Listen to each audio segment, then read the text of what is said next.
opposed to this war in the first place. What do you make of this latest development, though, another round of peace talks? Well, they said they want to escalate to de-escalate. They've escalated to devastation. I mean, you have the Pope lecturing America about possible war crimes. You have the president, as you pointed out, threatening to destroy all power plants.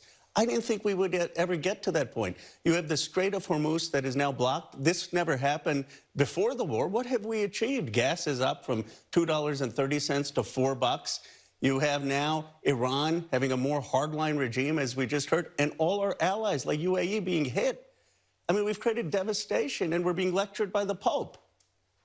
But let me ask you, you've called the war, I think I have this correct, the biggest blunder in American foreign policy in the 21st century.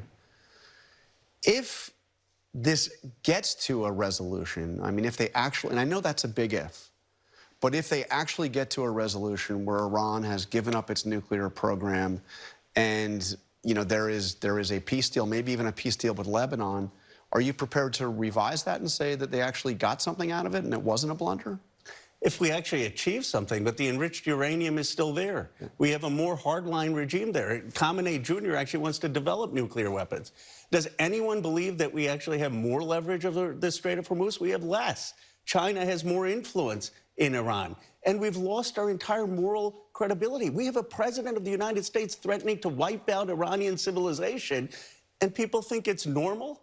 And then you have a situation where our troops are at risk, where a president who campaigned on peace is spending now $400 billion to spend more money on these wars. Why aren't we spending that on health care here, jobs here, child care here? Why aren't we addressing the needs of the American people? I'm Team America. He seems to be more obsessed with the Middle East. So let me ask you about Israel. You were one of 40, I mean, you're not in the Senate, but there were 40 Senate Democrats who voted to halt the sale of military equipment to Israel, something you agreed with clearly.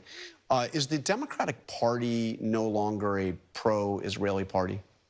We're a party that believes in two states and peace. But let me tell you what we're not for. We're not for aid to Israel. They've got a $45 billion defense budget. Why are we giving them money? Why aren't we providing it for health care here? Why aren't we providing it for child care here? By the way, that's not just an issue on the Democratic Party. You look at Republican voters under 50, they agree with me. And then you look at what the devastation was in Gaza.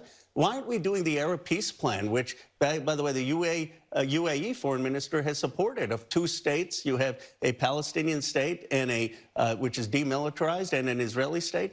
That's what we are for. We should be for peace, and we should be for justice in that region.